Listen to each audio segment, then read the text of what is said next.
सगरमाथा साहित्य प्रतिष्ठान नेपाली भाषीको ढुकढुकी हो नेपाली भाषीको ढुकढुकी हो नेपाली भाषीको ढुकढुकी हो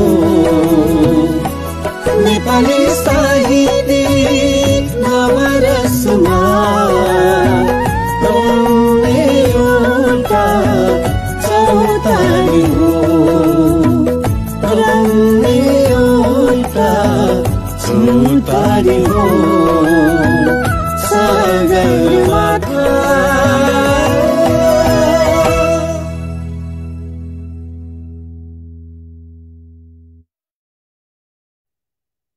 नमस्कार, सगरमाथा साहित्य प्रतिष्ठानबाट हार्दिक स्वागत गर्छु। तपाईहरु कार्यक्रम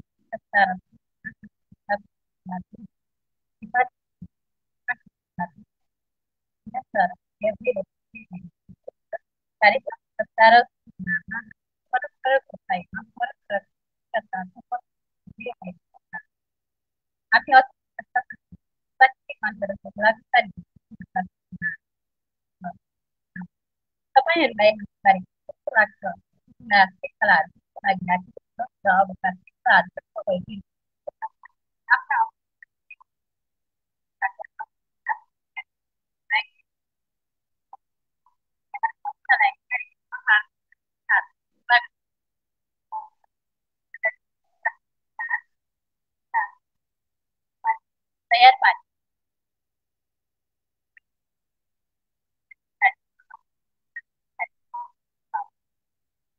देश विदेशमा रहेर नेपाली साहित्य र कला साधनामा तल्लीन रहनुभएका स्रष्टा सर्जकलाई हाम्रो यस स्रष्टा र सिर्जना कार्यक्रम मार्फत तपाईँ दर्शक श्रोता समक्ष ल्याउने क्रममा आज हामीसँग हुनुहुन्छ।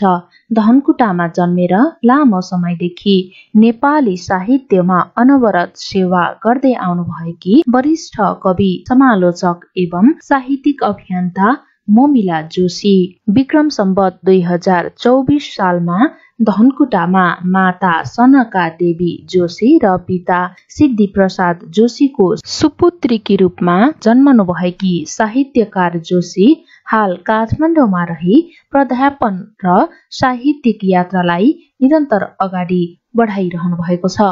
अग्रज साहित्यकार एवं समकालीन र युवा पुस्ता सबैमाझ उत्तिकै लोकप्रिय लेखिका, कवि, निबन्धकार एवं समालोचकको छवि बनाउनु भएकी मोमिला जोशीको साहित्यिक नाम मोमिला हो। महिला मध्ये प्रथम श्रेणीमा प्रथम भएर स्नाकोत्तर गर्नुभएकी मोमिलाले 2033 सालमा 9 वर्षको उमेरमा कविता लेखेर साहित्यमा पाइला चाल्नु भएको थियो। 2044 सालमा रूपरेखा पत्रिकामा उहाँको पहिलो कविता प्रकाशित भएको थियो। हालसम्म उहाँका दर्जनौं कृति प्रकाशित भइसकेका छन्। पैयौं फुल्न थालेपछि कविता संग्रह 2052, नीलो नीलो आकाश र 2 थोपा आँसु निबन्ध कविता संग्रह 2053, जुनकिरीहरू ओर्लिरहेछन् कविता संग्रह 2055, दुर्गम उचाइमा फूलको आँधी कविता संग्रह 2060, ईश्वरको अदालतमा आउटसाइडरको बयान निबन्ध संग्रह 2063, भीमसेन थापाको सुसाइड नोट कविता संग्रह 2070 उहाँका मुख्य प्रकाशित कृतिहरू छन्। यस्तै an outsider in the court of god नामक निबन्ध संग्रह 2011 र सिलेक्टेड पोएम 2013 गरी उहाँका 2 अंग्रेजी पुस्तक पनि प्रकाशित भइसकेका छन्। लेखन बाहेक साहित्यिक कृति सम्पादनमा पनि उहाँले लामो साधना गर्नुभएको छ। यहाँले सम्पादन गर्नुभएका मुख्य पुस्तकहरूमा सगरमाथाको नृत्य मग्न आत्मा कविता संग्रह, dancing soul of mount Everest, कलाश्री साहित्य वार्षिकी, नोबेल साहित्य वार्षिकी आदि छन्। उहाँ नेपाली कला साहित्य .com को प्रधान सम्पादक पनि हुनुहुन्छ। कालचक्र कविताङ्कको सह सम्पादन, हेमचन्द्र पोखरेलका कविता, कविता संग्रह, निवस्त्र नगरीमा कविता संग्रह, काबेली किनार कविता संग्रह, भारत शाश्वत आवाज कन्नड भाषाका कविता संग्रह र चीन शाश्वत आवाज नामको चिनिया भाषाका कविता संग्रह पनि उहाँले सम्पादन गर्नुभएको छ। लामो समयदेखि अनवरत रूपमा साहित्यको सेवा गर्दै आउनुभएकी मोमिलाज्यू विभिन्न सम्मान, पदक र पुरस्कारले विभूषित पनि भइसक्नु भएको छ। पद्मकन्या स्वर्ण पदक 2052, प्रज्ञा पदक राष्ट्रिय कविता महोत्सव 2055, शताब्दी युवा सम्मान 2057, मोहन रेग्मी स्मृति पुरस्कार 2058, गुन्जन प्रतिभा पुरस्कार 2062, युवा वर्ष मोती पुरस्कार 2063, धनकुटा प्रतिभा पुरस्कार 2064, सम्पदा राष्ट्रिय अवार्ड 2065, सम्पदा राष्ट्रिय सम्मान 2065, दीपकटा शताब्दी काव्य पुरस्कार 2066, मानार्थ सद्भावना दूत 2011, राष्ट्रिय प्रतिभा पुरस्कार पूर्वाञ्चल 2068, बबर सिंह थापा सेवा सम्मान 2068, प्रतिभा पुरस्कार बेलायत 2069, धनमाया स्मृति सम्मान 2070, इलाम साहित्य संस्कृति कला प्रतिष्ठान सम्मान 2070, विश्व नारी नेपाली साहित्य सम्मेलन पदक 2071, भूपी स्मृति सम्मान 2071, अन्तर्राष्ट्रिय साहित्य गौरव 2071 भारत, नारी सम्मान 2072, सेलिब्रेटी वुमनहुड भगवती सम्मान 2073, व्यथित वनिता काव्य पुरस्कार 2074, शंकर लामिछाने युवा निबन्ध पुरस्कार 2075, विश्व नेपाली साहित्य महोत्सव सम्मान 2076, आरोहण काव्य सम्मान 2076, अशोक सुभद्र काव्य पुरस्कार 2077, बासु शशी साहित्य पुरस्कार 2078, मधु पर्क प्रतिभा सम्मान 2079 उहाँले पाउनुभएका मुख्य सम्मान र पुरस्कार हुन्। उल्लेखित सम्मान र पुरस्कारका अतिरिक्त नृत्य, गायन, चित्रकला, खेलकुद, उद्घोषण, वक्तृत्व कला प्रतियोगितामा 50 भन्दा बढी पुरस्कार प्राप्त साथै शिक्षण पेशामा काठमाडौँ विश्वविद्यालय, Nobel academy, intensive international college, golden gate international कलेजबाट उत्कृष्ट शिक्षकका रूपमा पुरस्कृत एवं सम्मानित भइसक्नु भएकी मोमिलाज्यू हाल गोल्डन गेट इन्टरनेशनल कलेज 32 पुतली काठमाडौँमा एसोसिएट प्रोफेसरको रूपमा कार्यरत हुनुहुन्छ। उहाँ नेपाली कला साहित्य .com प्रतिष्ठानकी अध्यक्ष एवं साहित्यिक पत्रकार संघको आजीवन सदस्य र कालचक्र नेपालको संस्थापक सदस्य रहनु भएको छ। राष्ट्रिय कविता यात्राका क्रममा देशभित्रका विभिन्न जिल्ला र भारतको दार्जिलिङसम्म र अन्तर्राष्ट्रिय कवि सम्मेलन सिक्किम 2063 मा सहभागी जनाइसक्नु भएको छ। यस्तै नेपाली कला साहित्य यात्रा सिर्जना उत्सव लिएर उहाँ देशका विभिन्न जिल्लामा पुग्नु भएको छ। यस्तै विश्व कला साहित्य यात्राका क्रममा भारत, हङकङ, दक्षिण कोरिया, जापान, चीन, म्यानमार, बंगलादेश, इजिप्ट, रसिया र अन्तर्राष्ट्रिय कविता महोत्सवमा कोलम्बिया र साहित्यिक महोत्सवमा टर्कीमा पनि नेपालको प्रतिनिधित्व गरिसक्नु भएको छ। सगरमाथा साहित्य प्रतिष्ठानको साहित्यिक कार्यक्रम, सगरमाथा साहित्य प्रतिष्ठानको साप्ताहिक कार्यक्रम स्रष्टा र सिर्जनाको आजको बसाइमा अबको 1 घण्टा वरिष्ठ कवि एवं साहित्यकार मोमिलाज्यू हामीसँग रहनुहुनेछ। 3 दशकदेखि निरन्तर साहित्य साधना गरिरहनु भएकी मोमिलाज्यूलाई कार्यक्रम स्रष्टा र सिर्जनाको टिम यहाँको आगामी दिन अझ सशक्त र सक्रिय लेखनका साथ अगाडि बढोस् भनी शुभकामना समेत व्यक्त गर्छ। आजका हाम्रा अतिथि स्रष्टा आदरणीय कवि मोमिला जोशीज्यूको बारेमा तयार पारिएको यो परिचय भिडियो सँगसँगै अतिथि स्रष्टालाई स्क्रिनमा स्वागत गर्ने तर्खरमा छु।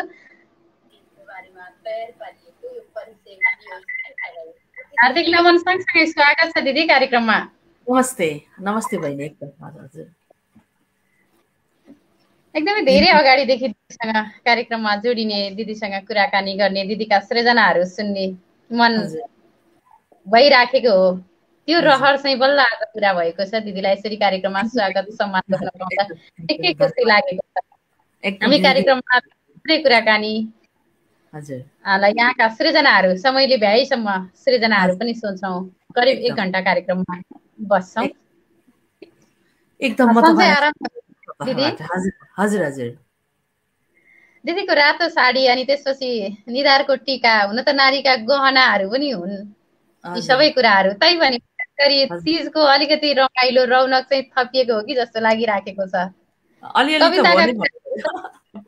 कुराहरू Sorry. छँदैछन्। हजुर त्यो भन्दा तीजलाई चाहिँ कसरी बोलाइराख्नु भएको छ, तीजले यहाँलाई कसरी पर्खिराखेको छ, यही रमाइलो कुराबाट चाहिँ अरू कुराहरू जोड्दै जाने मनसाय बनाए दिदी। यो मान्छेको जीवन भनेको कस्तो हुँदो रहेछ भनेदेखि बहिनी ऋतुहरू त उनै हुन् ऋतुहरू त उनै हुन्, मौसमहरू आउँछन् जान्छन्, तर ती समय चक्रमा एउटा विशेष दिनले विशेष महत्त्व राख्दाखेरि चाहिँ मान्छेको एउटा चेतनालाई चाहिँ त्यतातिर डोर्याउनका लागि चाहिँ त्यसले पक्कै पनि सघाउ पुर्याउँछ। र यसलाई यति हो कि हामीले विकृतितिर चाहिँ लानुहुन्न, तर यदि मान्छेले जिन्दगीलाई उत्सवमय रूपमा बाँच्न सक्यो भने त पक्कै पनि त हरेक कुराहरू आफ्नो अर्थपूर्ण छ नि जस्तो लाग्छ मलाई। हजुर अवश्य पनि हरेक दिन र हरेक समय चाहिँ एउटा सुन्दर उत्सव बनाउनु पर्छ भनेर पनि भनिन्छ। सकेसम्म बनाउने हो, बनाउने प्रयत्न गर्नुपर्छ। दिदीको कविताहरू त सुन्नु नै छ, गीत सुन्नु नै छ, बाँकी कुराकानी पनि गर्नु नै छ। हजुर साहित्य प्रतिको यहाँको रुचि चाहिँ कहिलेदेखिबाट भयो, कहिलेदेखि चाहिँ लेख्न थाल्नु भयो, यी कुराहरू जोडौँ न दिदी। हुन्छ एकदम बहिनी, हुन त मलाई चाहिँ सबैभन्दा पहिले चाहिँ मेरो रुचि भनेको चाहिँ कलाप्रतिको रुचि हो खासमा। तर अब कलाप्रतिको रुचिमा मलाई सबभन्दा बढी मनपर्ने चाहिँ चित्रकला हो। तर मैले जब चित्रकलामा चाहिँ मैले आफूलाई मैले आफूले भने जस्तै गरेर जब म त्यस बाटोमा हिँड्न सकिनँ, त्यसपछि अन्तिममा गएर मैले सङ्गीतबाट पनि र चित्रकलाबाट पनि मैले आफ्नो चित्रकलाको बाटो मैले आफूमा मैले पाउन नसकेपछि अथवा बाटो मैले पक्रिन नसकेपछि मैले साहित्यको बाटो पक्रेकी हुँ। तर मैले भन्न खोजेको चाहिँ कलाप्रतिको मोह र जुन चेतना चाहिँ एउटा अस्तित्विक भोग भनेको कुरा चाहिँ एक किसिमले मान्छेको जन्मजात गुण पनि हुन्छ कि जस्तो लाग्छ बहिनी मलाई। किनभने म सानैमा पनि आफ्नो यदि केही गरी आजको अलिकति भए पनि थोरै मात्रै मार्क्स मात्रै कम आयो भने पनि अलिकति भए पनि त्यसलाई किन कम भयो त भन्ने कुरामा निकै म सचेत हुन्थेँ। यसको अर्थ एउटा अस्तित्वको स्थापनको लागि चाहिँ म सानैदेखि लाग्थेँ, म त सानैदेखि म त्यतिप्रति सचेत थिएँ जस्तो लाग्छ। र एउटा कलाप्रतिको जुन एउटा वातावरण मेरो घरमा थियो त्यो पनि मलाई चाहिँ त्यसले पनि सायद मलाई यतातिर डोर्याएको हुनुपर्छ। तर चित्रकला र सङ्गीत छोडेर साहित्यतर्फ डोरिनुको कारण चाहिँ मैले त्यतातिर आफ्नो इच्छा पुरा गर्न नसकेका कारणले कलाको अर्को रूपतिर मैले हाम फालेकी हुँ। हजुर, कला र साहित्य सँगसँगै लिएर हिँड्न सक्यो भने चाहिँ अझ सुन्दर बन्छ भनिन्छ। त्यो सबैमा क्षमता हुँदैन, तर यहाँसँग क्षमता छ। कला र साहित्यलाई यहाँले सँगै लिएर हिँड्न सक्नुहुन्छ। केही कुराहरू बाधा अप्ठ्याराहरू त आउन सक्छन्, आए पनि आफूभित्रका ज्ञानहरू र आफूभित्रका भोकहरू चाहिँ हत्तपत्ती मार्न पनि सक्दैन र मर्दैनन् पनि। र यहाँभित्रका कला र साहित्यलाई सँगै लिएर हिँड्ने, चित्रकलालाई पनि सँगै लिएर हिँड्ने रहर अनि भोकहरू कहिल्यै नमर्नु। रहर मात्रै हो, सकिन तर रहर चाहिँ हो। पुरा हुन्छ होला आशा गरौँ, र यहाँका रहरहरू चाहिँ पुरा हुनुपर्छ। मलाई यसमा चाहिँ म के असहमत छु भने म चाहिँ एकदम सानैदेखि नै चित्रकलामा रुचि त राख्थेँ, तर रुचि राखिसकेपछि मैले यदि सानैदेखि त्यसमा लागि परेको भए सायद मैले सिद्धहस्तता हासिल गर्थेँ होला र त्यो लाग्नुको पनि औचित्य मजा हुन्थ्यो होला। तर स्वान्त सुखाएको लागि मात्रै भनेर त भएन नि। म अलिअलि चित्र जान्दथेँ, म फेरि पनि कोरिहालौँ भनेर यो जसले पाए त्यसले सबै कुरा गर्नुपर्छ भन्ने छैन। जुन कुरामा हामी चाहिँ लागि पर्दाखेरि त्यसले चाहिँ एउटा अलिकति भनौँ न अलिकति सिद्धहस्तता हासिल गर्न सकिन्छ त्यतैतिर लाग्नुपर्छ भन्ने मान्यता अनुसार मैले अब चित्रकला पनि छोडिदिएँ, गाउने पनि छोडिदिएँ, नृत्य पनि छोडिदिएँ, सबै कुरा छोडिदिएँ, तर शब्दसँग चाहिँ म खेल्न छोडेकी छैन। हजुर, शब्दसँग खेलिराख्नु भएको छ। यहाँका धेरै कृतिहरू पनि प्रकाशित भइसकेका छन्। यहाँको कुनै एउटा सृजना, यहाँ गीत पनि गाउनु हुन्थ्यो, मैले छोडिसक्नु हुन्थ्यो भने, र कला पनि चित्रकलामा पनि त्यतिकै यहाँको रुचि थियो। तर यति बेला यहाँसँग कविता र गीतहरू चाहिँ यहाँले लेखिराख्नु भएको छ मलाई जहाँसम्म लाग्छ। हजुर, यहाँको कुनै एउटा सृजना दिदी, मैले बाँधी नै कविता सुनाउँछु। र सबभन्दा पहिले चाहिँ म धेरै अगाडि लेखिएको कविता, र म पहिले कविता सुरुवात गर्दाखेरि मलाई यो कविता पढ्न मन पनि लाग्छ। 2052 सालमा लेखेको कविता, म एउटा सानो टुक्रा मात्रै सुनाउँछु पहिले। दिदी। आह मेरो छाया भोग्छ मध्याह्नको सूर्य पीडा आफ्नै पैताला मुनि पिल्सिएर। आह मेरो छाया भोग्छ मध्याह्नको सूर्य पीडा आफ्नै पैताला मुनि पिल्सिएर। तिमी हिँड्ने बाटोमा पुरिएका छन् मेरा पीरहरू, दुख्यो कि तिमीलाई? उद्रेक दुखेसाहरू प्रकाशहीन गुफा बसेका छन्, उज्यालोको मस्ती मिल्यो कि तिमीलाई? ओहो दुखेसाहरूको भिडमा एउटै दुखाइ काफी लाग्यो, सुन्दरताहरूको भिडमा एउटै सुन्दरता काफी लाग्यो। र तर च्याउ उम्रे जस्तै आतंक उम्रिएको छ कुर्सीभरि, अनुवादित जुलुस, अनुवादित नारा, ज्यालादारी भाषण, कैदी भावना। ओहो करार सेवा भयो देशभक्ति, अनिश्चित भविष्य सम्भावित गर्भमा। बहिनी धन्यवाद। अनिश्चित भविष्य सम्भावित गर्भमा, एकदमै मिठो सृजनाहरू। अझ भनौँ शब्दहरूलाई जिउँदो बनाउनका लागि चाहिँ आवाजहरूले पनि साथ दिनुपर्छ भनेर भन्ने चलन छ। यहाँको यो आवाजमा यो कविता सुनिराख्दा शब्दहरू कमजोर भन्न खोजेको होइन, तर शब्दहरूलाई अझ बलियो यो आवाजले बनाउँदो रहेछ। यहाँको सुमधुर वाचनले बनाइराखेको छ। हार्दिक आभार व्यक्त गर्छु दिदी। यहाँलाई एकैछिन पर्खाएँ।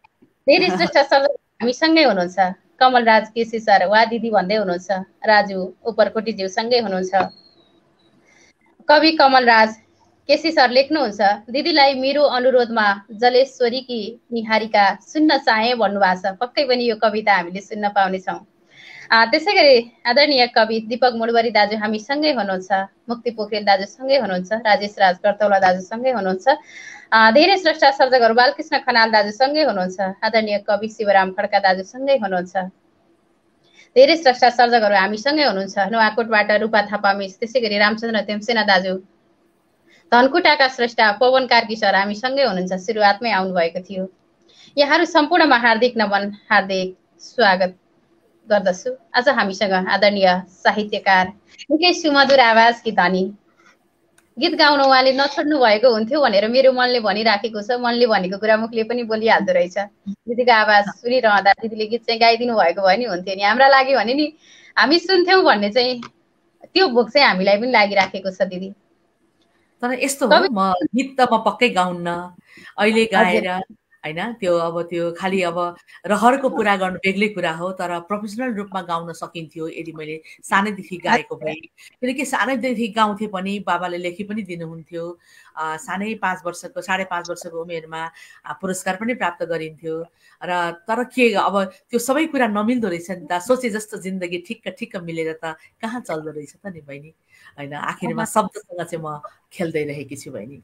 त्यसैले मलाई त्यति धेरै नगरिदिनु, त्यति धेरै बाध्य नपारिदिनुहोस् न। किनकि कुनै पनि कुरामा हामीले एउटा गुणात्मकता हामीले दिन सक्दैनौँ भने त्यतातिर लाग्नै पर्छ भने छैन जस्तो लाग्छ बहिनी। हजुर, एकदमै ठिक भन्नुभयो दिदीले। सबै कुरा गुणमा आजभोलि चाहिँ संख्या वृद्धि भइराखेको छ। गुण संख्या वृद्धिको तुलनामा अलिक कम भएको हो कि जस्तो महसुस हामीलाई पनि हुन्छ। हजुर,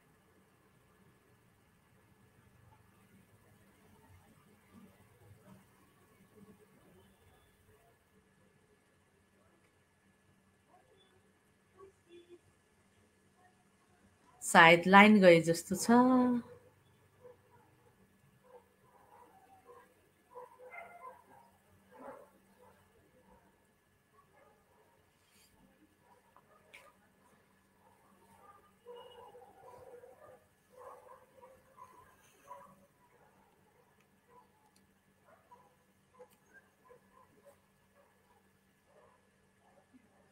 हजुर बहिनी,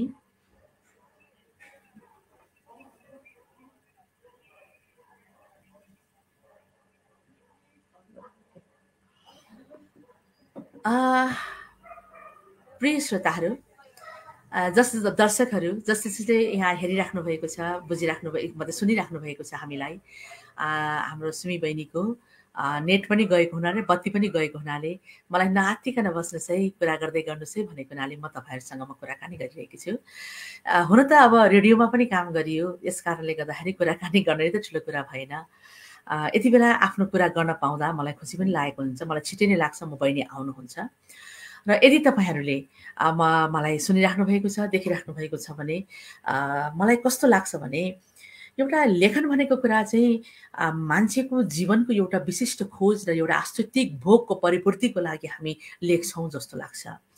हुन त हामी कतिपय कुरा सन्दर्भमा हामी के भन्छौँ भनेदेखि त्यसलाई अर्को अर्थमा भन्दाखेरि हामी समाज परिवर्तनको लागि लेख्छौँ अथवा यस्तोको लागि लेख्छौँ। हामी धेरै कुराहरू हो पनि यसका थुप्रै यसका आयामहरू हुन्छन्, हाम्रा एउटा उद्देश्यका पनि थुप्रै बाटाहरू हुन्छन्। तर यति हुँदा हुँदै पनि वास्तवमा मान्छेको जीवनको एउटा विशिष्टतम एउटा परिचय हो भन्नुमा चाहिँ मलाई कुनै हिचकिचाहट छैन। र यो चाहिँ सबै अर्थमा यसलाई आफ्नो एउटा सत्यता अथवा आफ्नो परिभाषा चाहिँ सबै अर्थमा यसले ग्रहण गर्छ अथवा सबै अर्थमा यो कुरा चाहिँ ठिक हुन्छ भन्ने मलाई पनि लाग्छ। र यसै सन्दर्भमा अब कविता लेख्ने सन्दर्भ भर्खरै अघि बहिनीले उठाउनु भएको कुरा पनि म भन्न चाहन्छु। आवाजले पनि फरक पार्दो रहेछ नि दिदी शब्दलाई त भन्नुभएको थियो। वास्तवमा जसरी एउटा गायकले गीत गाउँदाखेरि कुनै एउटा शब्द कुनै जसले लेखकको शब्दलाई जति गहन रूपमा उसले गाउन सक्यो, जति धेरै उसले फिल अनुभूत गरेर गाउन सक्यो, त्यति नै धेरै त्यो गीत चाहिँ बढी हृदयसम्म पुग्छ र हृदयका तारहरू झन्कृत पार्छन् भन्ने मलाई लाग्छ। र त्यस्तै प्रकारले अब एउटा गायकले अब शब्दहरूको गहनतालाई चाहिँ गायकले मात्रै गाएर भएन, त्यहाँ सङ्गीतको जुन उचाइ छ त्यो पनि हुनु पर्यो। र सबै कुरा भएपछि मात्रै जसरी कुनै उही चिनी, उही पानी, उही रङ्ग, उही दुध, यी सबै उही आगो, यी सबै कुरा सबैसँग हुँदै पनि व्यक्ति पिच्छेले बनाएको चियाको मिठास फरक परे जस्तै वास्तवमा कविताको लेखनमा पनि शब्दकोश सबैका हातमा हुन्छन्, तर सबै कवि बन्न सक्दैनन्। र तर जसले लेख्छन् र उनीहरूका लागि आफ्नो आफ्नो एउटा अनुभूतिलाई चाहिँ एकदमै आवाजले पनि त्यसलाई चाहिँ एउटा लेखिएको कुरालाई वाचन गर्दाखेरि पनि यदि त्यसलाई अनुभूत गरेर यसलाई वाचन गर्न सक्यो भने त्यो बढी प्रभावकारी हुन्छ भन्ने कुरामा चाहिँ मैले सुने अनुसार मलाई भन्नुहुन्थ्यो एकजना एउटा दिदीले भन्नुहुन्थ्यो कि जब हरिभक्त कटुवालले कविता भन्न सुरु गर्नुहुन्थ्यो एउटा शब्द भनेपछि नै सबैजना स्तब्ध हुन्थे भनेर भन्नुहुन्थ्यो। उहाँले भन्नुभएको थियो, मलाई जिस्काइराख्नुहुन्थ्यो र भन्नुहुन्थ्यो, कसैले मलाई बहुला भन्छन् त भनेर पज दिनुहुन्थ्यो अरे। कसैले मलाई बहुला भन्छन् त, कसैले मलाई सज्जन भनेर भन्नुहुन्थ्यो।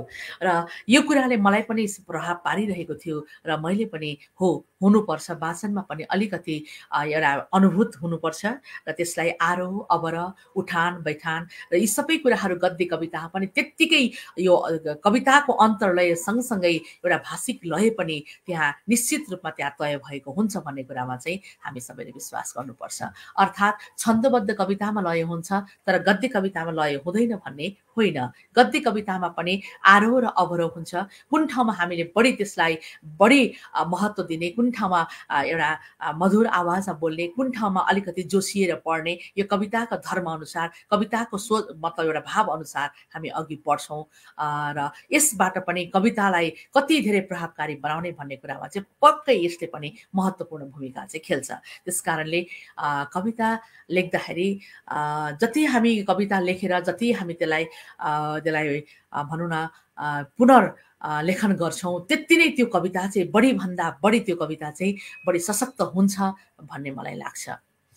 र अब हुन त उहाँको अब त्यो आफ्नो भनौँ न हाम्रो बहिनीको जो कार्यक्रम सञ्चालक हुनुहुन्छ उहाँको उता नुवाकोटतिर होला सायद, उहाँको त्यहाँ बत्ती छैन भन्नुहुन्छ, इन्टरनेट छैन भन्नुहुन्छ।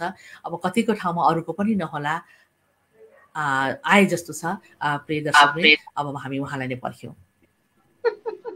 दिदी पर्खिराख्नु भएको थियो, प्रविधि भन्ने कुरा हामीले चलाएर नचल्ने कुरा राखेको थिएन, मैले दर्शकसँग बोलिरहेको थिएँ, श्रोतासँग बोलिरहेको थिएँ। हजुर अवश्य पनि माफी चाहन्छु, प्रविधिले दुःख दियो। होइन माफी चाहनु पर्दैन प्रविधिको। हजुर बहिनी।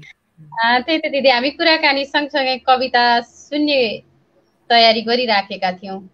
सर्जकहरूले कविताको छनौट पनि गरिराख्नु भएको थियो। दिदी गाउनु पनि हुँदैछ, मैले आज थाहा पाएँ भनेर भन्दै हुनुहुन्छ कमलराज केसी सरले। त्यसै मोडवारी दाजु आहा भन्दै हुनुहुन्छ, बाबुराम श्रेष्ठ सर हामीसँगै हुनुहुन्छ, धेरै श्रेष्ठ सर्जकहरू हामीसँगै हुनुहुन्छ, सुमी बहिनीको बत्ती गएछ क्यारे भनेर शिवराम खड्का दाजु भन्दै हुनुहुँदो रहेछ। हार्दिक नमन छ। सुमी नानी जति सक्दो कविता सुन्नुपर्छ है, उहाँका कविता छुट्टै मिठास पाइन्छ भनेर भन्नुभएको छ। धेरैको चाहना इच्छा चाहिँ दिदीको कविता सुन्ने छ, दिदीको कवितामा रमाउने अनि हराउने नै रहर छ। दिदी कविता सुनाऊ अब। म एउटा कविता सुनाउँछु आज। म कविताको शीर्षक छ रातो गुलाब। हजुर। कैयौंको गर्विलो चिहानमाथि फुलेको एउटा रातो गुलाबसँग मेरो आँखा जुध्यो। कैयौंको गर्विलो चिहानमाथि फुलेको एउटा रातो गुलाबसँग मेरो आँखा जुध्यो। प्रेम बसेछ क्यारे लाजले म त रातै भरि छु। जसले फुलाए त्यो रातो गुलाब तिनै श्रमका बादशाहलाई मेरो सहस्र सलाम। श्रद्धेय सम्बोधन। त्यसमा तिम्रो आँसु बगे नि पसिना निलै बगे पनि कसै गरी छली देवतालाई चढाउने छैनौ त्यो रातो गुलाब। भर्खर मात्र उही फूल बोटबाट चुडेर आफ्नो कोटमा कथित नायकले के सिउरेथे। अचानक रक्त बीजसरी मौलाएर उस्तै फूलका हुलहरू सिंह दरबारको मूल ढोकामै धर्ना कसेर आफ्नो हिसाब किताब माग्न थाले। साँझसम्म पनि कुनै सुनवाई नभएपछि गजबार तोडेर भित्र गई हेर्दा थुप्रै चोर ढोकाहरू खुला थिए। त्यहाँ सम्बन्धितले कोटमा सिउरिएको मृत फूल कोटबाट कुर्सीमा, सायद कुर्सीबाट भुइँमा झारेछन् र फूलको लासमाथि कुल्ची कुल्ची सबैले आफ्ना क्रूर पाइतालाका डोबहरू टड्कारै छाडेर गएछन्। केही बेरमा आफ्नो प्रिय फूलको लास बोकेर उस्तै मलामी फूलहरू मूल ढोकाबाट बाहिर निस्किए। अब कसले पुरा गर्लान् त्यो फूलको अधुरो रहर जसको सर्वस्व छुटेको छ यही माटोमा। धन्यवाद। निकै मिठो। यहाँ आदरणीय श्रेष्ठ मेघ प्रसाद धमलाज्यू लेख्नुहुन्छ, आहा क्या गजब, कार्यक्रम सञ्चालिका सुमित्रा म्याम नहुँदा पनि पाहुना कविज्यू कति मजाले सबैलाई मिठास दिलाउनु भयो भनेर भनिराख्नु भएको छ। एकदमै प्रशंसा भइराखेको छ। त्यसै गरी कमलराज केसी सर, भीमसेन थापाको सुसाइड नोट र जलेश्वरीकी निहारिका मैले आज सुन्न चाहेको दुईवटा कविता भनेर लेख्दै हुनुहुन्छ। त्यसै गरी अधिकारी टङ्क दाजु हाफ भन्दै हुनुहुन्छ। धेरै श्रेष्ठ दर्शकहरू हामीसँगै हुनुहुन्छ। आदरणीय श्रेष्ठ नैना सुब्बा बराइली दिदी, हार्दिक शुभकामना उपस्थित सम्पूर्णमा भनिराख्नु भएको छ। यहाँहरू सम्पूर्णमा हार्दिक स्वागत टक्राउँछौँ। यहाँहरू हुनुहुन्छ र त हामी यहाँ बोलिराख्नुको पनि मजा भइराखेको छ। यहाँहरूको कार्यक्रमको अन्तिमसम्म पाइराखौँ यो आशा गर्छु। दिदी थोरै कुराकानी जोड्छु। एकदम एकदम एकदम भन्नुहोस्। मेरो बुवाले हजुर चित्र गर्नुहुन्थ्यो, कविता गीत लेख्नुहुन्थ्यो भनेर यहाँले जोड्नु भएको थियो। हजुर हजुर। बुवाका पनि गीत कविता बाहेक कथा चित्रकलामा पनि रुचि थियो कि चित्रकलाप्रतिको यहाँको रुचि चाहिँ छुट्टै हो कि? मेरो बुवा चाहिँ असाध्यै प्रतिभाशाली। उहाँको अगाडि त हामी अब सूर्यको अगाडि कुपी पनि होइन।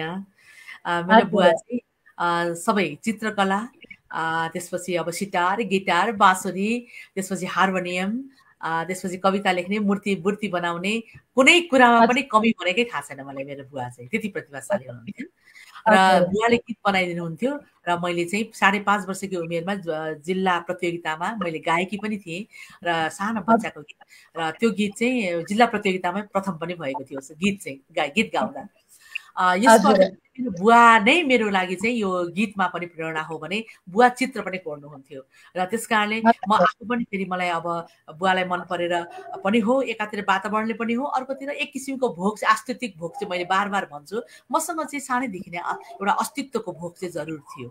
सायद त्यसैले होला जस्तो लाग्छ बहिनी मलाई। अवश्य पनि दिदी, आज कविता सुन्नुपर्छ, कविता सुनाउन मात्रै नभनिकन यही कविता सुन्नुपर्छ भनेर भनिराख्नु भएको छ। भीमसेन थापाको सुसाइड र जलेश्वरीकी निहारिका भनेर नाम दिइराख्नु भएको छ, शीर्षक पठाइराख्नु भएको छ। कुन चाहिँ कविता सुन्छौँ? मैले त्यो जलेश्वरीकी निहारिका चाहिँ मैले अब अर्को टेबलमा जानुपर्छ, म उठेर जान्छु एकछिनमा है, तपाईँ खोल्दै रहनु होला। अहिले चाहिँ म यहाँसँग भीमसेन थापाको सुसाइड नोट चाहिँ मसँगै छ, म पढ्छु। अनुरोधलाई स्वीकार गर्दै, किनकि यो भनेको लागि हाम्रो लागि ठुलो एउटा अवसर हो, किनकि प्रेम त उसैलाई गर्नु जसले प्रेमको आवश्यकता छ हैन त, र दया पनि उसैलाई गर्नु जसलाई दयाको आवश्यकता छ, ज्ञान पनि उसैलाई दिनु जसलाई ज्ञानको भोग छ, कविता पनि उसैलाई सुनाउनु जसलाई कविताप्रति प्रेम छ। त्यसपछि त्यही कविता, त्यही कविता सुनाउनुको विकल्पै रहेन, म सुनाउँदैछु उसैको लागि, जसले अनुरोध गरे उसैको लागि है त ल। मेरो हजुर कविताको शीर्षक रह्यो उहाँकै अनुसार भीमसेन थापाको सुसाइड नोट। सम्बोधनमा नपरेका बाँकी सारा सम्बोधनहरू, उहिले इतिहासमा बेमौसमी हुरी बतास र बरसातको एक दिन, आफ्नै देशभित्र निर्वासित सुदूर गाउँमा कतै भित्तामा ससम्मान झुन्ड्याइएको वर्षौं पुरानो देशभक्त अमर सिंहको तस्बिरबाट अचानक आँखा झरेछन्। हुन सक्छ ठिक त्यही बेलादेखि यस देशका मार्गदर्शकहरूले दृष्टि गुमाएको हुनुपर्दछ। फेरि एकाएक त्यो तस्बिरबाट कान झरेछन्। ठिक त्यही बेलादेखि यस देशका शासकहरूले श्रवण शक्ति पनि गुमाएको हुनुपर्दछ। बिस्तारै छुपिएका नाकमुख पनि झरेछन्। ठिक त्यही बेलादेखि लासहरूको दुर्गन्धित पहाडमाथि उभिएर देशको बिरानीमा यहाँ बेसुरा राष्ट्रियता गाइएको हुनुपर्दछ। तस्बिरबाट क्रमशः हात झरेछन्, खुट्टा झरेछन्। ठिक त्यही बेलादेखि स्वाभिमानी हातहरू आत्महत्या गर्न विवश हुनुपर्दछ। ठिक त्यही बेलादेखि हिँड्न सुरु गर्नु अघि नै यो देशको गन्तव्य नै हराएको हुनुपर्दछ र अन्तमा मात्र अस्थिपञ्जर, केवल अस्थिपञ्जर बाँकी राखेर अमर सिंहको त्यो तस्बिरबाट मस्तिष्क र मुटु पनि झरेछन्। सायद त्यही बेलादेखि यस देशका शासकहरू अबिरमालाले पुरिएका चेतना र हृदय शून्य, केवल ठिङ्ग उभिएका शालिक जस्ता बनेको हुनुपर्दछ। यस्तो अजङ्गको अभिशप्तता अन्त्य गर्न यहाँ भीमसेन थापाहरूले शालिक होइन बरु मुर्दा नै बन्नु पर्ने रहेछ। तपाईहरूकै सेवक भीमसेन थापा। भर्खरै सुन्दै हुनुहुन्थ्यो भीमसेन थापाको सुसाइड नोट। अब परिशिष्टमा आजको शीर्ष खबर, देशभक्त भीमसेन थापाको आत्महत्याले देश स्तब्ध छ। थापाको आत्महत्या पश्चात उनको बन्द मुठी खोलेर हेर्दा उनको हत्केलामा कोरिएको किरिङ मिरिङ भाग्य रेखा अनि यो देशको नक्सा र त्यो झुन्डिएको तस्बिरमा बाँकी रहेको अमर सिंह थापाको त्यो वास्तु नै नमिलेको अस्थि पञ्जर दुरुस्त उस्तै उस्तै रहेको बताइएको छ। धन्यवाद। हार्दिक धन्यवाद दिदी। कविता सुन्दा, अझ भनौँ सृजना सुन्दा, पढ्दा काँडा उम्रिनु पर्छ अरे जिउमा, मनसम्म पुग्नु पर्छ अरे। आहा भन्नु सँगसँगै मनले आँखा, मुखले आहा भन्नुभन्दा अगाडि मनसम्म छुनुपर्छ भनिन्छ। यहाँको कविता सुनिरहँदा म आफै बेला बखतमा त्यो शब्दमा झस्किराखेको थिएँ। हार्दिक आभार व्यक्त गर्छु दिदी।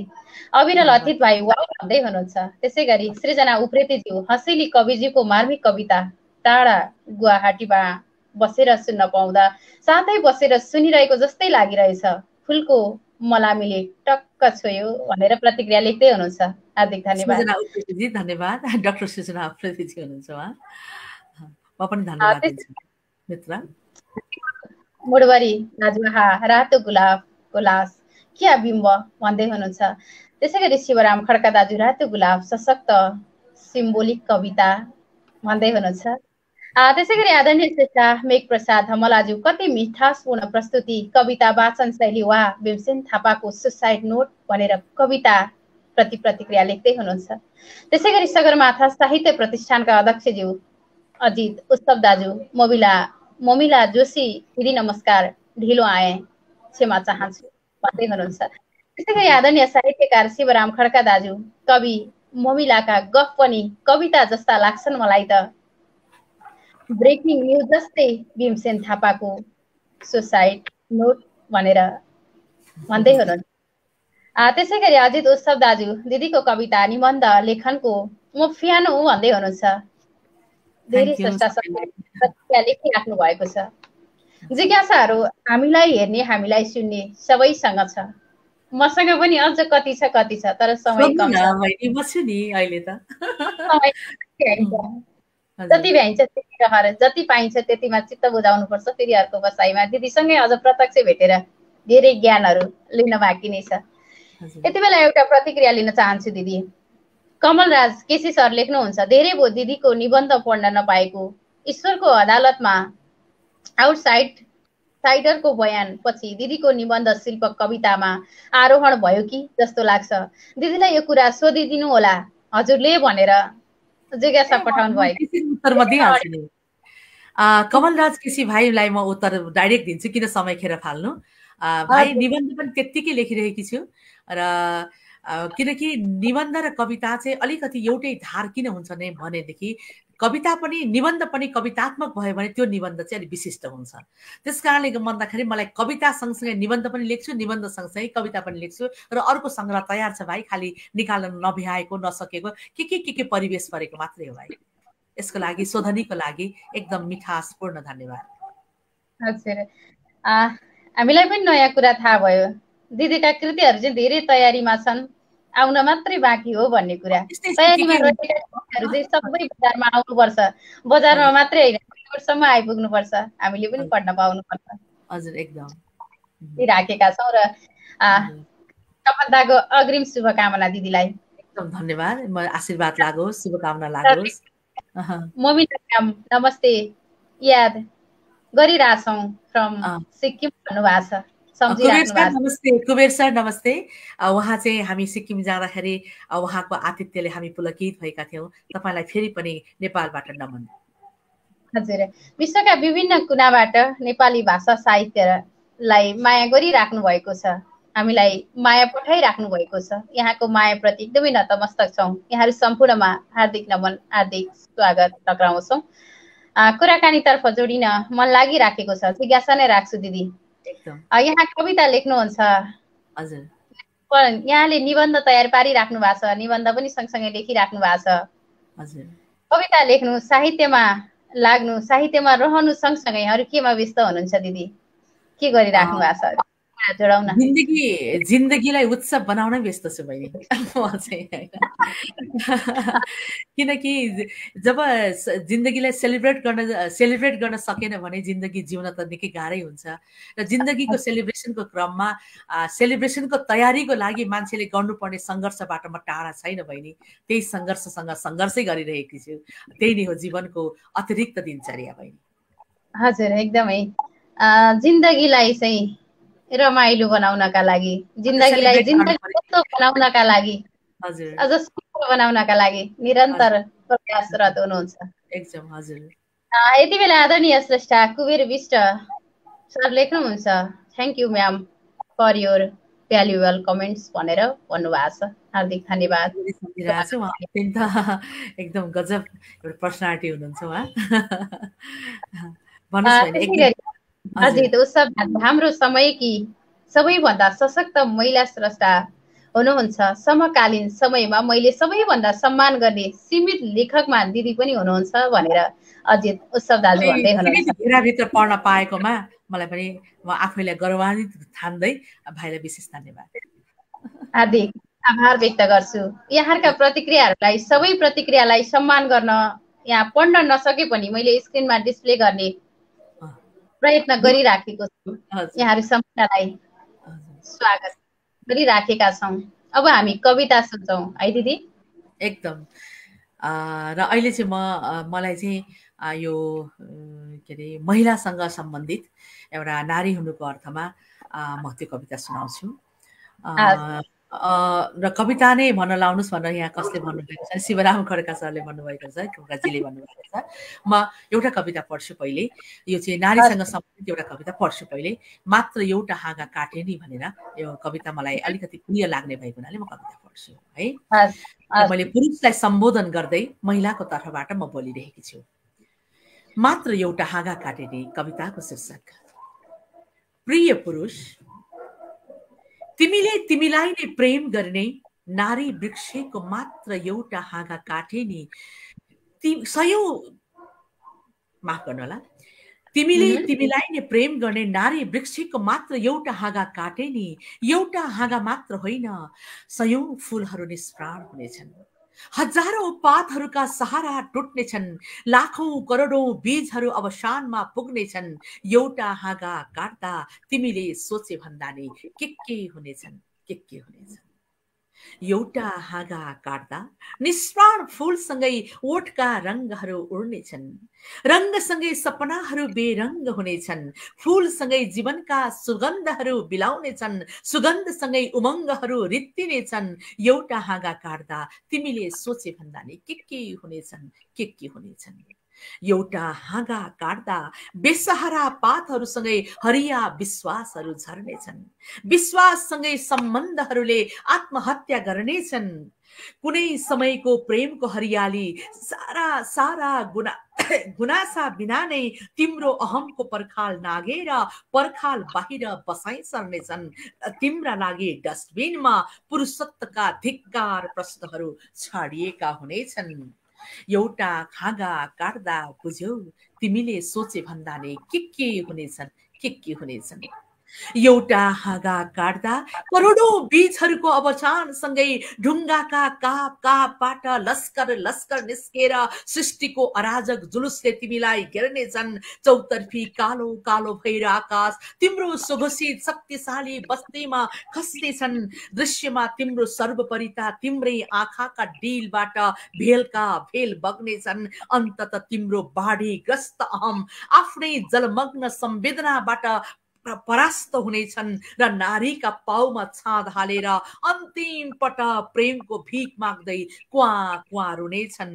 बुझ्यौ एउटा हाँगा काट्दा तिमीले सोचे भन्दा नि के हुनेछन्, के हुनेछन्। बुझ्यौ प्रिय, झन् हाँगामै बसेर हाँगा काट्दा त हाँगासँगै तिमी पनि जीवनबाट जरुर विमुख हुनेछौ। नउड्दै पखेटा भाँचिन अभिशप्त सृष्टिको प्रलय नै सोचिरहेको त्रसित कलिलो बचेरा झैं सुगन्धहीन तरङ्गहीन बिरु बन्ने छौ र चुपचाप खरानीको थुप्रोबाट उडेर कसैको आँखामा अट्न नसकेको धुलाम्मे सपना तिमी ब्रह्माण्डको शून्यमा भौतारिने छौ, जहाँ तिम्रा लागि प्रेमको कुनै अडेसा हुनै छैन। हेर त हाँगामै बसेर हाँगा काट्दा कति बिजोग हरि बिजोग तिमीले सोचे भन्दा नि के हुनेछन्, के हुनेछन्। प्रिय, यसरी तिमीलाई नै प्रेम गर्ने नारी वृक्षको मात्र एउटा हाँगा काटे नि एउटा हाँगा मात्र होइन, सयौं फूलहरू निष्प्राण हुनेछन्। हजारौं पातहरूको सहारा टुट्नेछन्।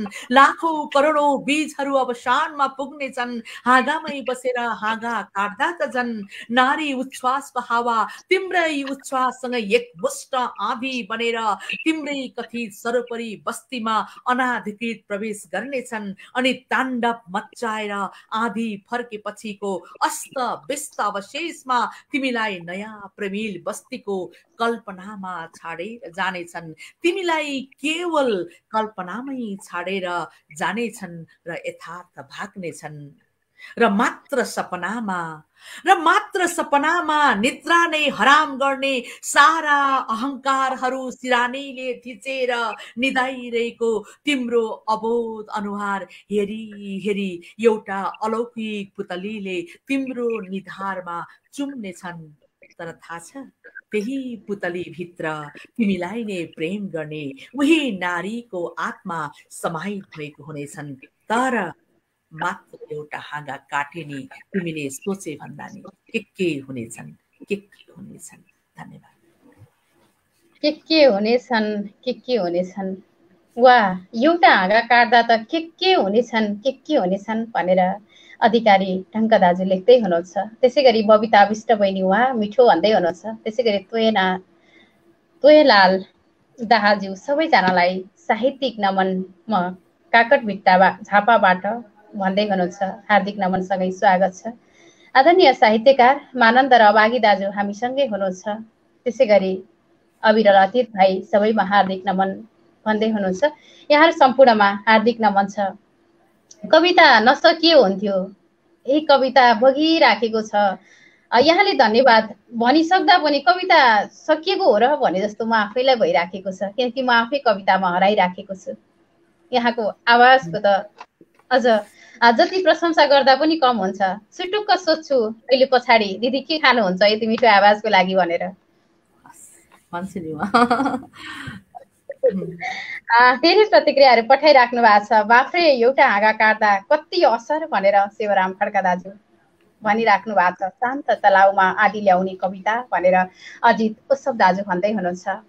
कविताका कुरा, कवितासँग सम्बन्धित कुरा अझ भनौँ साहित्यकार आदरणीय श्रेष्ठा मोमिला जोशी दिदीसँग कुराकानी र उहाँका सृजनासँग कुराकानी गरिराखेका छौँ। हामी सृजनासँग रहेर बोलिराखेका छौँ।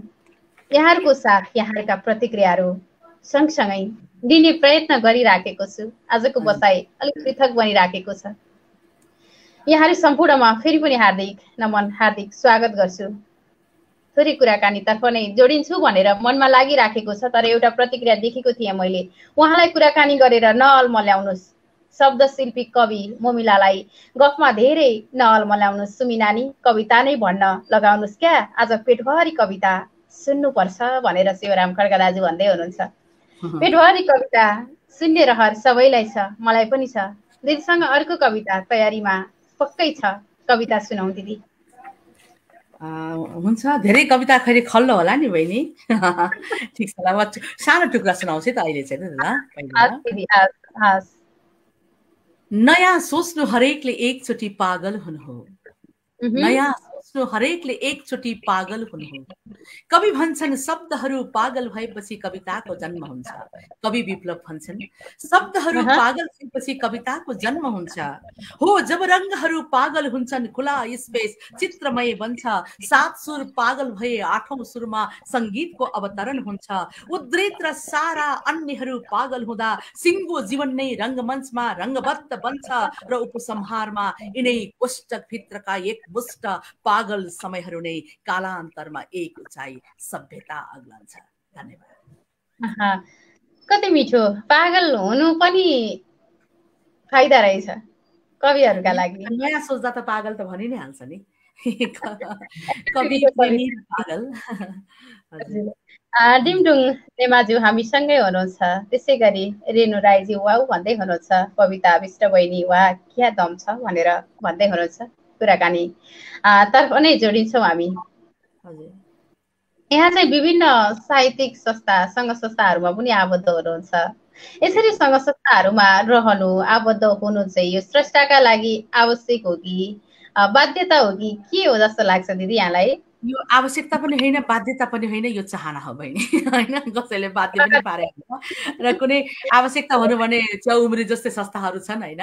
तर के चाहिँ हो भने एउटा चाहना चाहिँ के चाहिँ हो भने वास्तविक रूपमा हामीले साहित्यलाई चाहिँ हामीले एकदम वास्तविक रूपमा अगाडि बढाउनको लागि चाहिँ एउटा गतिलो पत्रिका चाहिन्छ, इन्टरनेट पत्रिका चाहिन्छ, त्यसपछि एउटा फोरम चाहिन्छ, त्यसपछि प्रेरणाको लागि पुरस्कार चाहिन्छ, त्यसपछि गाउँ गाउँमा गएर गाउँ गाउँका मान्छेहरूलाई पनि प्रेरणा दिनपर्छ, त्यति मात्रै नभएर विश्वमा पनि पुग्न पर्छ भनेर हामीले आजभन्दा करिब 14 वर्ष अगाडिदेखि रोड म्याप बनाएर हिँडिरहेका छौँ। र त्यस हिँडिरहनुमा एउटा भ्रमै त हो, आखिरमा एउटा उद्देश्य बनाएर हिँडिरहनुमा एउटा सुन्दर पोएटिक इल्युजन भने जस्तै, कवितात्मक भ्रम भने जस्तै जीवनको पनि एउटा सुन्दर भ्रम अभियन्ता भएर हिँड्नु पनि रहेछ बहिनी। यसैले लागे कि कसैको कर छैन, कसैको बाध्यता, कसैले लगाएको बाध्यता पनि होइन, आवश्यकता पनि म हो नै भन्न म सक्दिनँ। हजुर, सबै रमाइलो रहर हो। शब्दका लागि चाहिँ एउटा आफ्नो भनौँ न एउटा इच्छा शक्ति अथवा त्यसप्रतिको एउटा लगाव हो भनौँ न, प्रेम हो भनौँ। प्रेममा त सबै कुराहरू छुट हुन्छन् नि, धेरै कुराहरू सबै कुरा। तर everything is fair in love and war भन्छ, तर म भन्छु everything is not fair in love and war है। फेरि मेरो विचारमा चाहिँ फरक छ। हजुर, कुराकानी दिदी कविता सुनाउ न भन्नु सँगसँगै चाहिँ दिदीका हरेक शब्द चाहिँ मलाई कविता जस्तो लागिराखेको छ। दिदीले बोल्नुभएको हरेक कुराहरू सुनिराख्दा मैले कविता सुनिराखेको छु जस्तो महसुस चाहिँ म आफैलाई पनि भइराखेको छ। आज हामीसँग आदरणीय साहित्यकार मोमिला जोशीजी हुनुहुन्छ। उहाँका एकदमै सशक्त कविता सुमधुर आवाजमा सुन्नु सँगसँगै साहित्यिक अन्तरङ्ग कुराकानी, मिठो कुराकानी हामीले पस्किराखेका छौँ। दिदीको मुस्कान, दिदीको आवाज, दिदीका शब्दहरू हामीले यहाँ प्रस्तुत गरिराखेका छौँ। जो जातिले हामीलाई हेरिराख्नु भएको छ, सुनिराख्नु भएको छ, यहाँहरू सम्पूर्णमा हार्दिक स्वागत छ। रामदेउबा भाइ हामीसँगै हुनुहुन्छ, बबिता विष्ट बहिनीसँगै हुनुहुन्छ, अविरल अतीत भाइसँगै हुनुहुन्छ। वाउ, कति मिठो आवाज दमदार भनिराख्नु भएको छ। अधिकारी टङ्क दाजु सँगै हुनुहुन्छ। कल्पनाको दौडान नै पागलपन हो भन्दै हुनुहुन्छ। त्यसै गरी आदरणीय साहित्यकार शिवराम खड्का दाजु, कविता त धेरै नारीहरूले लेखे, तर वाचन शैलीमा खरो उत्रिने कवि चाहिँ ममिलाजी नै हो भन्ने कुरामा दुई मत छैन भनेर प्रतिक्रिया लेखिराख्नु भएको छ। कार्यक्रमको सुरुवातदेखि निरन्तर प्रतिक्रिया लेखिराख्नु भएको छ। निरन्तर हामीसँगै हुनुहुन्छ। हार्दिक आभार व्यक्त गर्छु। अब कविताको कुरा आइराखेको छ दिदी, कविता सुन्नुपर्छ अब, नत्र अन्याय हुन्छ हामीलाई सुन्नेहरूलाई। ल म यो अर्को कविता सुन्छु त, ल सुनाउँछु है त। ल एउटा यो चित्र कविता हो, खासमा चित्रमा आधारित कविता चाहिँ हो। यो एउटा कोरियन चित्रकारको एउटा फुलको चित्र थियो र त्यही चित्रलाई लिएर लेखिएको कविता फुलको बिम्ब। चित्र त मसँग अहिले छैन, तर म फुलको बिम्ब कविता, एउटा फुलको चित्र, एउटा आर्ट थियो, एउटा मोडर्न आर्ट हो, त्यसमा आधारित फुलको बिम्ब चित्र यो कविता। शून्यबाट फुलको बिम्ब झरेको छ पत्थरको बस्तीमा, शून्यबाट फुलको बिम्ब झरेको छ पत्थरको बस्तीमा, काँढा र फुलको दूरी नजिक भएर पनि कति टाढा र मौन लाग्छ एउटै बिछ्यौनामा। काँढा र फुलको दूरी नजिक भएर पनि कति टाढा र मौन लाग्छ एउटै बिछ्यौनामा। ग्रीक सभ्यता जे तिमी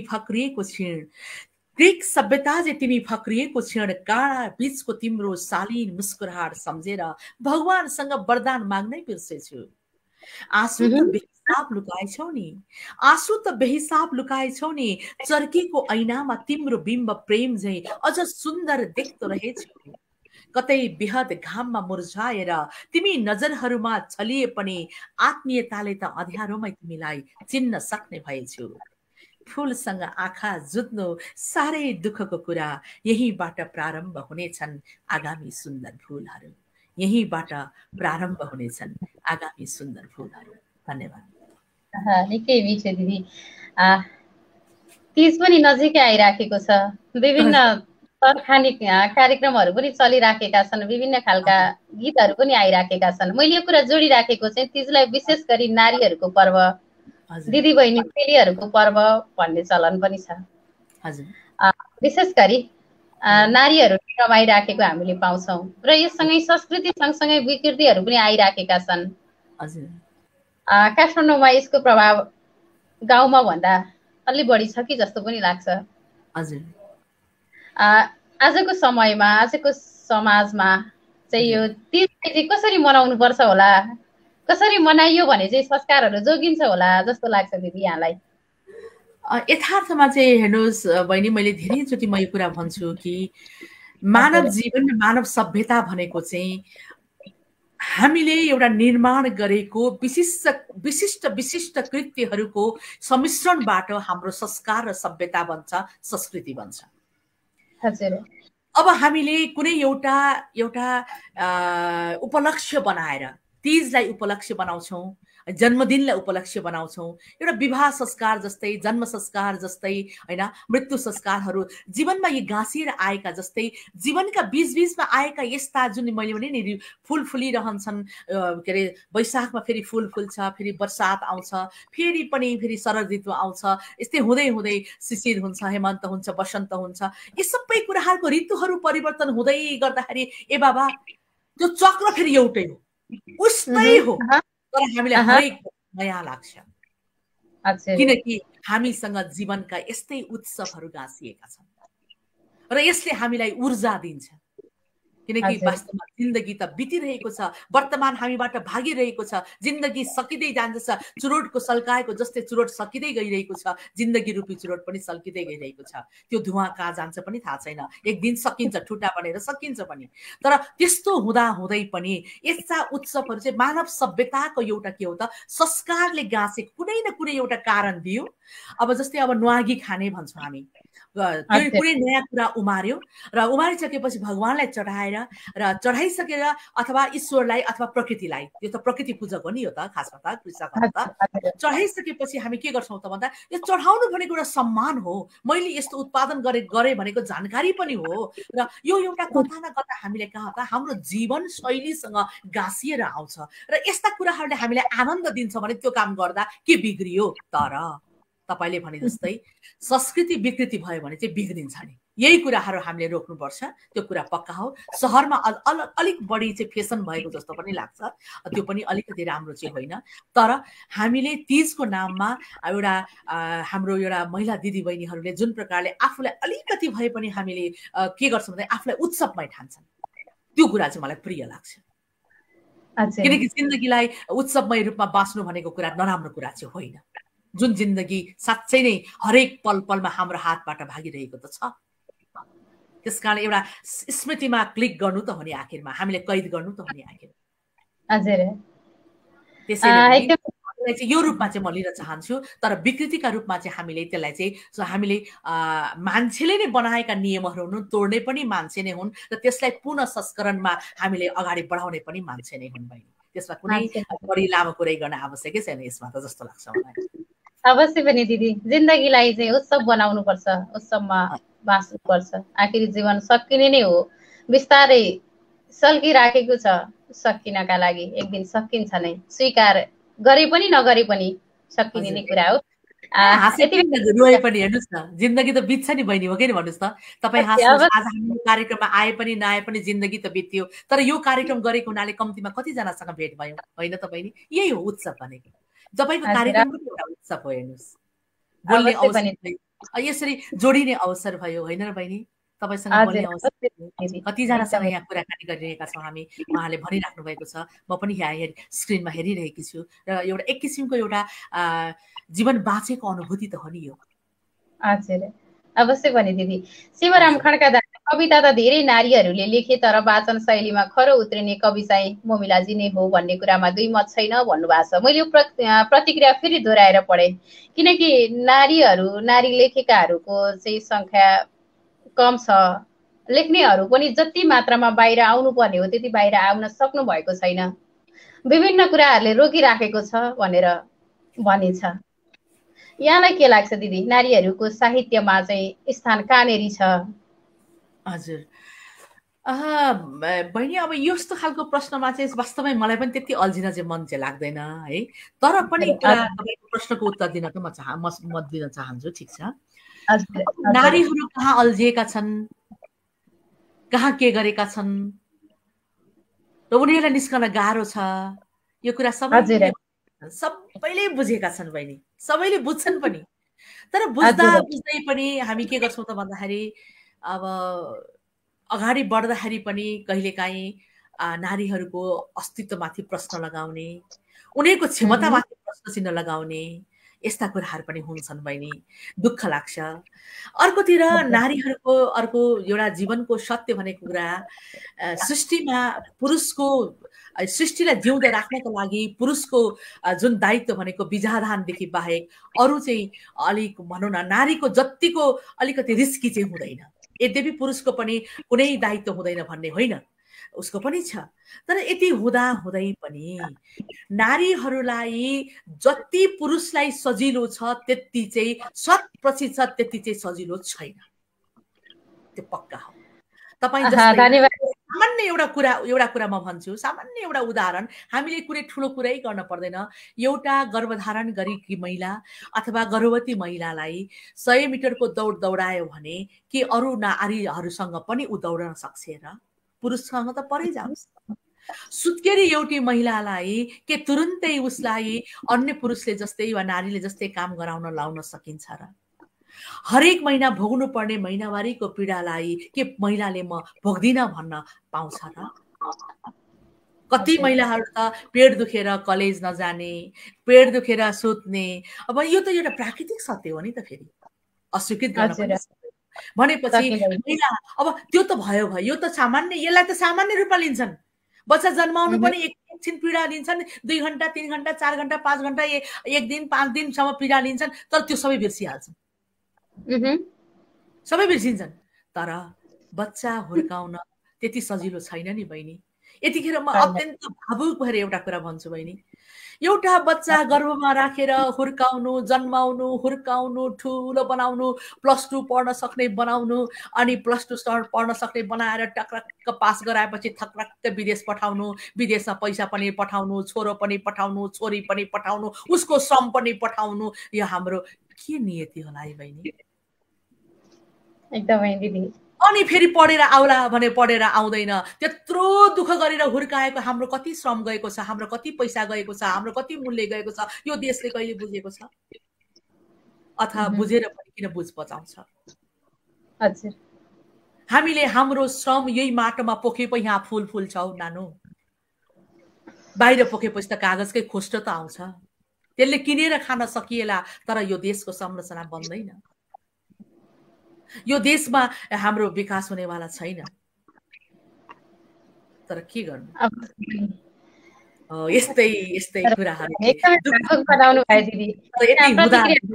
आइराखेका छन् दिदी, हरेक शब्द कविता जस्तै लागिराखेको छ भन्नुभएको छ। रामदेवा भाइ, यी आवाज हुन् साहित्यलाई माथि उस्काउने, नलेख्नेलाई लेख्न बाध्य बनाउने, क्या मिठो कविता, खरो वाचन भनेर प्रिय गजलकार रामदेवा भाइ भन्दै हुनुहुन्छ। त्यसै गरी अविरल अतीत भाइ, दिदीको रचनाले मनमोहक बनायो भनेर लेख्दै हुनुहुन्छ। त्यसै गरी अधिकारी टङ्क दाजु, फुल र काँडा एक अर्कामा परिपूरक हुन् भनेर भन्दै हुनुहुन्छ। त्यसै गरी पवन कार्की सर, अरे वा वाचन शैलीले म फिदा भएँ, कविता उस्तै सुरम्य। एनिवे, वाचन शैली र मुस्कानमै दम छ, 100% छ। हार्दिक शुभकामना कवियत्री ज्यूलाई। बरु म कविता लेख्न छोड्छु, अब हजुरकै कविता सुन्छु भन्नुभएको छ। कविता पनि सुन्नु होला, कविता लेख्न पनि नछाड्नु होला, दिदी यही भनिराख्नु भएको छ। दिदीले यहाँलाई यही भनिराख्नु भएको छ। त्यसै गरी पवन कार्की सर लेख्नुहुन्छ, लोकदोहोरी गायिका शर्मिला श्रेष्ठजी जस्तै लाग्यो मलाई त, सेम उहाँकै फेस अनि वाचन शैली पनि वा भनेर पनि लेख्दै हुनुहुन्छ। त्यसै गरी एउटा जिज्ञासा आएको छ, जीवनलाई नजिकैबाट निहालिसके पछाडि जिन्दगी के रहेछ त भन्न खोज्नु भएको छ। जिन्दगी के रहेछ त भनेर अजित उत्सव दाजु भन्दै हुनुहुन्छ। एकदम अब यस्तो एकदम गहिरो परिभाषा दिनको लागि अथवा म दिन्छु भनेर म भन्न सक्दिनँ। किनभने बाबु भाइ, जिन्दगीलाई अथवा जे कुरालाई पनि परिभाषालाई त हामीले परिभाषित गर्यौँ। म परिभाषित गरेको 2 दिनपछि त्यो परिभाषाको मैले भनेका कुराहरू मलाई नै ठिक लाग्दैन।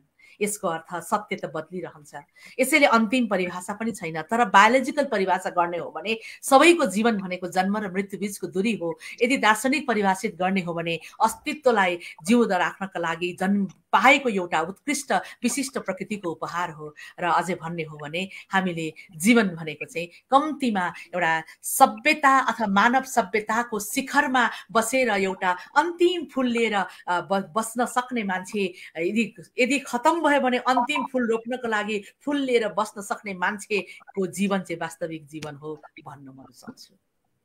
हजुर, जीवनलाई आफ्नै तरिकाले परिभाषित गर्ने चलन छ। सुखीहरूले सुख हो भन्छन्, रुनीहरूले आँसु हो भन्छन्, हाँस्नेहरूले आँसु हो भन्छन्। जीवन एउटा अन्तिम छैन भनेको त अघि नै अन्तिम नै हो बहिनी। जन्म र मृत्यु बीचको दूरी नै जीवन हो। बायोलोजिकल एकदम जन्म र मृत्यु बीचको अन्तिम नै बीचको दूरी भने जीवन रह्यो, नत्र नै छैन, सकियो। दिदीले भन्दै हुनुहुन्छ। पक्कै पनि यहाँको जिज्ञासा मेटियो होला, हामीले आशा गर्यौं। शिवराम खड्का दाजु, गफ पनि कविता जस्तै पो छ त। यति मिठो कविता लेख्ने कवि ममिलाको कलम सुटुक्क चोर्न पाए पनि हुन्थ्यो भन्नुभएको छ। त्यसै गरी बबिता जति धेरै कलम चोरियुन् त्यति धेरै म चाहिँ एकदम प्रफुल्ल हुनेछु। यही नै हो सबभन्दा आनन्द भनेकै। एकदमै, किनकि एउटा भयो भने राम्रो हुन्न कि धेरै फुल फुल्यो भने झनै राम्रो हुन्छ। हजुर, अवश्य पनि। त्यसै गरी अविरल अतीत भाइ, हो दिदी सही विचार, संस्कृतिलाई जोगाउनु नै हाम्रो दायित्व हो। हरेक मान्छेले विकृति आउने काम कहिले नै गर्नु हुँदैन भन्दै हुनुहुन्छ। खोइ त दिदी, रचना हरायो के हो भनेर भन्नुभएको छ। सबैलाई कविता सुन्ने रहर जागिराखेको छ, भोग लागिराखेको छ। आदरणीय श्रेष्ठ पटेल बहिनी, शुभ सन्ध्या, हार्दिक नमन। आदरणीय कुशल कार्यक्रम प्रस्तुता, अतिथि सर्जकज्यू एवं सम्पूर्ण साहित्यिक अनुरागी मनहरूमा भन्नुभएको छ। नमनसँगै स्वागत छ बहिनी। त्यसै गरी पवन कार्की सर हामीसँगै नमन सर भन्दै हुनुहुन्छ। आदरणीय गजलकार कवि मुक्तकार राजेश राज गडतौला दाजु, पाहुना श्रेष्ठलाई फेरि पनि स्वागत गरे, बल्ल कोठामा आइपुगे म भन्नुभएको छ। प्रवासमा रहेर पनि नेपाली भाषा साहित्यलाई यहाँले दिनुभएको माया सद्भाव प्रति एकदमै नतमस्तक छौँ। सधैँभरि यो साथ यो माया चाहिँ नेपाली भाषा साहित्यले पाइराख्नेछ। आदरणीय श्रेष्ठ आदरणीय कवि समर चेम्जोङ आवास दाजु लेख्नुहुन्छ, ममिना दिदीको छोराछोरी गर्भाधान गर्यो, जन्मायो, हुर्कायो, पढायो, लेखायो, अलिक योग्य बनायो अनि विदेश पठायो। विदेशबाट कागजको खोस्टो आउला तर देश त भन्दैन। साह्रै मन छुयो मलाई त अहिले सबै कुरा छोडेर जन्मभूमि लागिरहेछ भनेर भन्दै हुनुहुन्छ आदरणीय कवि समर चेम्जोङ आवास दाजु। कति कुराहरू परिस्थिति अनुसार उहाँले जे गर्नुहुन्छ त्यो बेग्लै कुरा हो, तर उहाँको मनको तारहरूलाई झन्कृत पार्न हाम्रो जुन कार्यक्रमले अलिकति भए पनि सक्दाखेरि हामीलाई अत्यन्त खुसी लागेको छ। र यस्तै भावनाले एक दिन सम्पूर्ण भावहरू मिलेर ठुलो नदी भएर यो देशमा बगिदिए कति सुन्दर हुन्थ्यो होला। अवश्य पनि दिदी। एक शिर पाउनलाई आउँछ, वाचन गरिदिनु होला, धन्यवाद भन्नुभएको छ। धन्यवाद यहाँलाई पनि। हामी कार्यक्रममा भर्खरै जोडिएका हौँ जस्तो लागिराखेको छ, तर 1 घण्टा 5 मिनट 11-12 सेकेन्डको बसाइ हामीले पार गरिसकेका छौँ। सृजनाहरू अझै धेरै सुन्न मन छ। कुराकानी त कति छ, जति कुरा गर्दा पनि कम हुन्छ, सकिँदैन र सकिनु पनि हुँदैन। रहरहरू चाहिँ अन्त्य हुनु हुँदैन भनेर भनिन्छ, बगिराख्नुपर्छ भन्ने चलन पनि छ। आजको बसाइको अन्तिम कविता सुनाउ दिदी। अब हुन्छ, म एउटा कविता सुनाउँछु। एउटा पुरानै कविता सुनाउँछु ल, मलाई एकदम मनपर्छ यो पुरानो कविता म सुनाउँछु है। तपाईँलाई अचम्मै लाग्ला होइन, लाग्दा त होइन। यो कविता चाहिँ कति वर्ष भने कति भएपछि 25-26 वर्ष भयो। हजुर हुन्छ दिदी सुनाउन। होइन 27 वर्ष भएछ ल। 27 वर्ष अगाडि लेखिएको एउटा नारायणीको किनारमा पुगेपछि कुनै अर्थमा त्यहाँ पुगेकी थिएँ र त्यस बेला लेखिएको कविता म सुनाउन चाहन्छु। यो कविता मैले धेरै ठाउँमा सुनाइ पनि सकेको छु, तर म सुनाउन चाहन्छु। प्रेम, पीडा, प्यास र पानी। कविताको शीर्षक प्रेम, पीडा, प्यास र पानी। अन्तिम कविता भएको हुनाले मैले प्रेमकै कविता सुनाएँ, तर पीडा र प्यास पनि सँगै छ है। पानी पानी भयो जिन्दगी, छता छुल्ल पोखियो, कतै प्यास बुझियो, कतै लास बहियो। गंगा बहनु थियो सँगै टुकुचा बहियो, यहाँ गंगा बहनु थियो सँगै टुकुचा बहियो, फेरि बादल उड्नु थियो, चुपचाप चुपचाप बर्सियो। पानी पानी भयो जिन्दगी, छता छुल्ल पोखियो, कतै प्यास बुझियो, कतै लास बहियो। कतै मोती झल्किनु थियो ललाटभरि सजिएर, कतै कल्मस पखाल्नु थियो कल्पजल भएर। मरुभूमिसम्म रसिनु थियो बिरानो धरतीमै बाफिएछु, आकाशभरि छरिने रहर भूमध्यमै घनीभूत भएछु, शीतल छाया दिने रहर मध्याह्नमै बर्सिएछु। पानी पानी भयो जिन्दगी, चिसो चिसो भयो जिन्दगी, तिम्रै सामु ढलिदिएछु। चिसो चिसो भयो जिन्दगी, तिम्रै सामु ढलिदिएछु। गरम गरम भयो जिन्दगी, भित्र डढेलो सल्किएछु। जन्ती मरिन मलामी भनेन अनायासै छल्किएछु। मलाई ताल भित्रै सुक्ने रहर सौर्य दर्शनमा बाफिएछु, बरु अन्तरमै जम्ने रहर आँखाबाट झरिदिएछु। पानी पानी भयो जिन्दगी, पोखिनु थियो त पोखिएर ऐना बन्नु थियो, पोखिनु थियो पोखिएर ऐना बन्नु थियो। नरम नरम स्पर्श किन परेलीमै तरेलिनु थियो, होस सम्हाल्दैमा पनि इन्द्रेणीमा रङ्गिएछु। मदहोसमा बैकाल भित्रै हराइदिएछु, बरु मेघवत जिउनु थियो सगरमै लिलाम भएछु। स्थान भनेन समय भनेन बलेसीमा झरिदिएछु, गुलाफ बनिन उन्यु भनिन शीतमा रोइदिएछु। पानी पानी भयो जिन्दगी, तरल तरल भयो जिन्दगी, पिउनु सिवाय के रह्यो। तरल तरल भयो जिन्दगी, पिउनु सिवाय के रह्यो र। आकारहीन भयो जिन्दगी, ठोस आयतनले कहाँ रह्यो र। धुवाँ धुवाँ भयो जिन्दगी, तुवालोमा धमिलिएछु। चोटै चोट भयो जिन्दगी, शेषकोटमा हाँसिरहेछु। निशेष भए त हुन्थ्यो जीवन, गोधुलीको तस्बिर भएछु। निशेष भए त हुन्थ्यो जीवन, गोधुलीको तस्बिर भएछु। सके हिमवत हिँड्नु थियो, सीमान्तमा रसिएछु। सके हिमवत हिँड्नु थियो सीमान्तमा रसिएछु बरु बरफ नै बाँच्नु थियो एक चुम्बनमै पग्लिएछु पानी पानी भयो जिन्दगी छताछुल्ल पोखियो कतै प्यास बुझियो कतै लास बहियो। धन्यवाद।